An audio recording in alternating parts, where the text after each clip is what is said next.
Comment créer notre premier projet de plan en 5D? On clique sur Nouveau projet et là, ça nous indique créer une pièce avec design et déco en 2D et 3D sans aucune compétence spéciale. On peut commencer de zéro, nouveau, intelligent ou importer un plan, utiliser des modèles ou engager un designer. Cliquons sur Commencer de zéro et on démarre en 2D pour accéder à tous les éléments d'intérieur. Il faut être membre. Ici, on peut analyser notre projet. On peut étendre la taille d'une pièce. En haut, on voit le projet en 2D et 3D. On peut ajouter des fenêtres. On va dans Construire, puis Fenêtre. Et on veut mettre, bon, je ne vais pas être trop créatif. On prend cette fenêtre pour un des murs. On va la mettre juste ici. Si un architecte entend ça, désolé, je fais juste le tuto. On peut ajouter d'autres éléments. En plus des fenêtres, on peut ajouter porte, escalier, arche. Ajoutons une porte aussi, par exemple, une porte d'entrée. On va prendre celle-ci et la placer. On la sélectionne et la met ici, s'ouvrant vers l'extérieur. J'aime pas trop qu'elle s'ouvre vers l'extérieur. On peut changer, vous voyez, vers l'intérieur. C'est plus logique. Et pour les fenêtres, on peut choisir l'ouverture.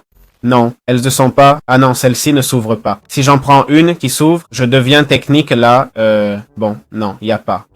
Ok. Et si on passe en 3D, par exemple, on verrait là la porte et cette fenêtre qui s'est glissée. Voilà comment débuter un projet. On veut ajouter un objet. On va dans Recherche, disons un canapé, non? On cherche canapé et tous les modèles vont apparaître. Ok, ajoutons celui-ci. Je passe en 2D, c'est plus simple. Bien, on sélectionne l'objet et ça nous montre aussi la distance entre les éléments. Le mettre ici n'est pas idéal. Essayons de tournons-le. Voilà, je crois que c'est bon. Je sais pas, ces fenêtres sont un peu... J'avais dit que je ne serais pas technique et me voilà technique. On peut aussi changer le matériau des objets.